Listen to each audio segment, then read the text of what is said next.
Assalamualaikum warahmatullahi wabarakatuh. Halo semua. Kami dari kelompok 1 yang beranggotakan saya sendiri Aji Sentosa dan rekan saya Ahmad Amar Amrullah serta Muhammad Said Ramadan.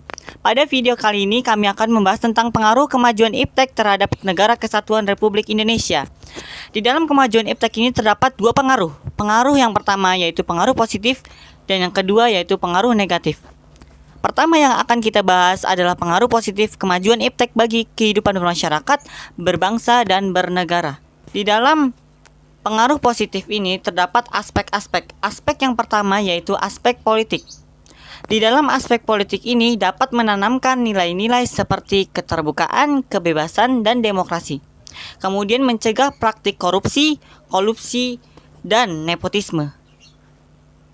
Kemudian meningkatkan kualitas dan kuantitas partisipasi politik rakyat dalam penentuan kebijakan publik oleh pemerintah.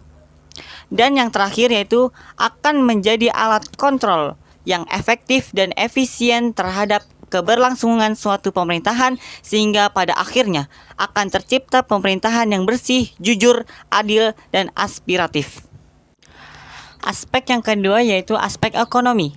Makin meningkatnya investasi asing atau penanaman modal asing di negara kita, makin terbukanya pasar internasional bagi hasil produk dalam negeri, mendorongnya para pengusaha untuk meningkatkan efisiensi dan menghilangkan biaya tinggi, meningkatkan kesempatan kerja dan devisa negara, meningkatkan kemakmuran masyarakat, serta menyediakan dana tambahan untuk pembangunan ekonomi.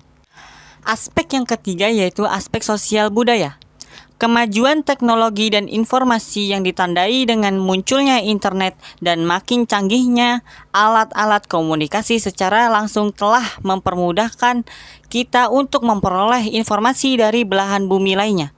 Sehingga kita secara tidak langsung telah melakukan proses transformasi ilmu yang sangat bermanfaat bagi kita.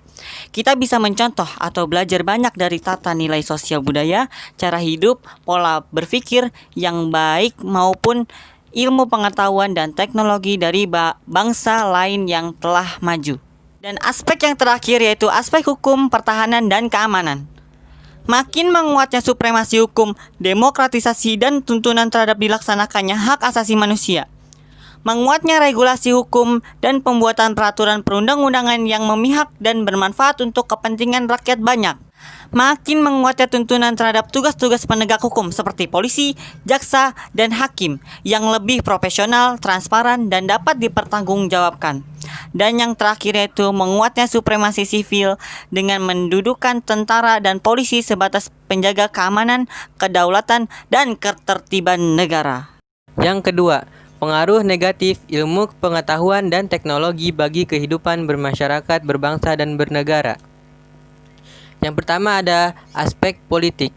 Nilai-nilai yang dibawa IPTEK seperti keterbukaan, kebebasan, demokratisasi tidak menutup kemungkinan akan disalahartikan oleh masyarakat Indonesia. Akibatnya, terjadi tindakan-tindakan anarki sebagai reaksi terhadap sikap pemerintah yang menurut mereka tidak terbuka, tidak memberikan kebebasan dan tidak demokratis kepada rakyatnya.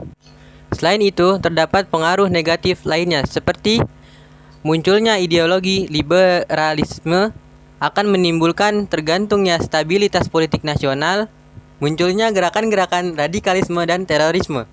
Yang kedua, aspek ekonomi.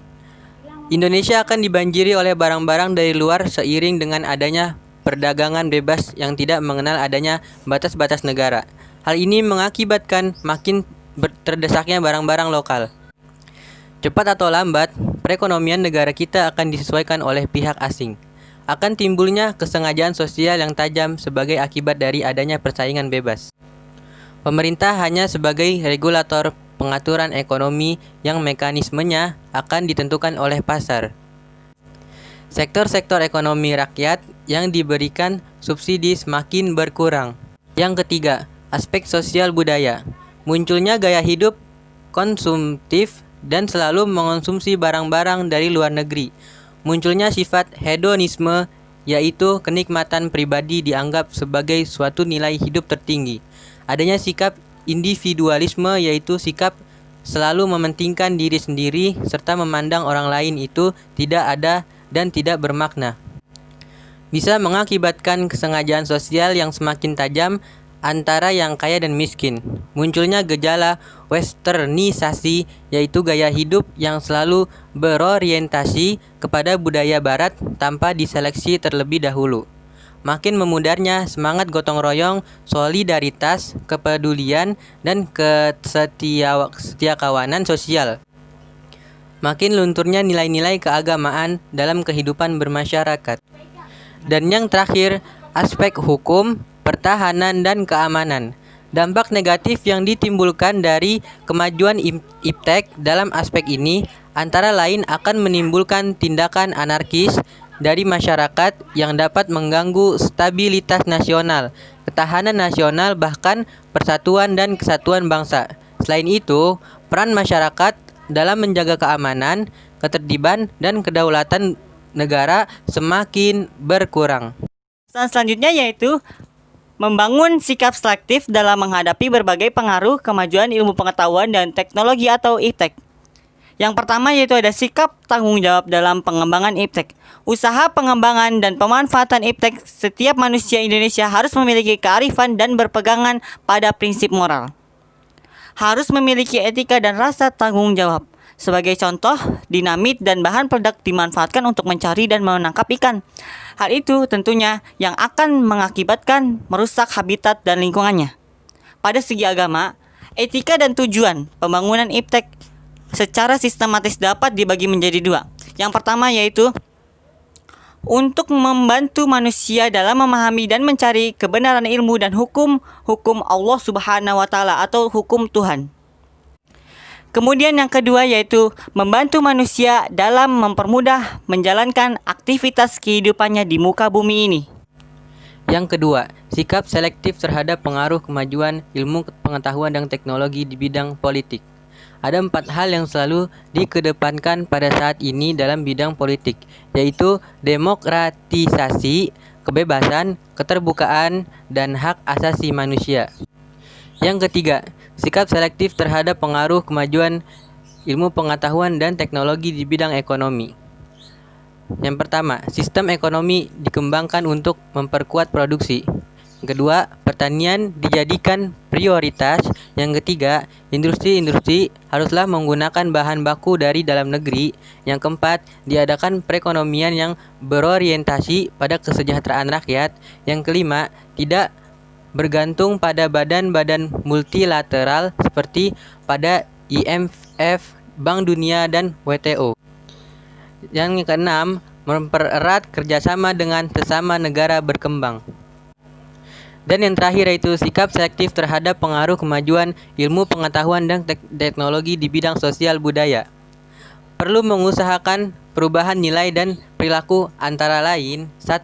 Terbuka terhadap inovasi dan perubahan, berorientasi pada masa depan daripada masa lampau, dapat memanfaatkan kegunaan iptek, menghargai pekerjaan sesuai dengan prestasi, menggunakan potensi lingkungan secara tepat untuk pembangunan berkelanjutan, dan yang terakhir yaitu menghargai dan menghormati hak-hak asasi manusia. Selanjutnya marilah kita simak video yang berkaitan dengan materi berikut ini.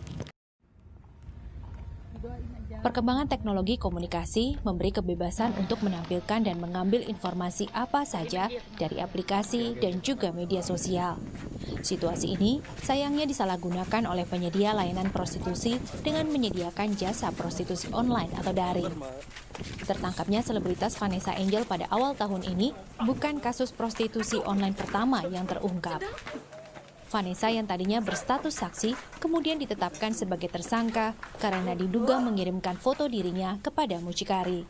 Vanessa disangkakan melanggar Undang-Undang ITE. Sebelumnya, pada 2015, Robby Abbas divonis 1 tahun 4 bulan penjara karena terbukti menjadi mucikari praktik prostitusi online. Kasus ini melibatkan sejumlah selebritas. Robby melakukan proses tawar-menawar mulai dari nominal tarif dan foto diri pekerja prostitusi secara daring melalui aplikasi komunikasi dan media sosial. Robby melanggar pasal 296 KUHP tentang kesusilaan. Para pekerja prostitusi dan klien-kliennya dijadikan saksi. Tanpa butuh mucikari, perkembangan teknologi juga memungkinkan siapa saja menawarkan layanan prostitusi. Masih di tahun 2015, Dede Alfi Sahrin alias Tata ditemukan tewas di kamar indekosnya di Bilangan Tebet, Jakarta Selatan. Tata dianiaya hingga tewas oleh pelanggannya, Prio Santoso, yang kesal karena merasa dihina oleh Tata. Komunikasi antara Prio dan Tata berlangsung menggunakan aplikasi Twitter. Praktik prostitusi memang kerap membuat posisi pekerjanya rentan dieksploitasi dan juga terjebak dalam perdagangan manusia. Dan sayangnya, teknologi komunikasi membuat praktik ini bisa dengan mudah terjadi. Keberadaan situs-situs yang menawarkan prostitusi online menjadi pekerjaan rumah kepolisian untuk memberantasnya. Namun masyarakat juga diharapkan bijak menggunakan manfaat dari era kebebasan informasi agar perkembangan teknologi membawa pada peningkatan kualitas hidup. Tim Liputan Kompas TV.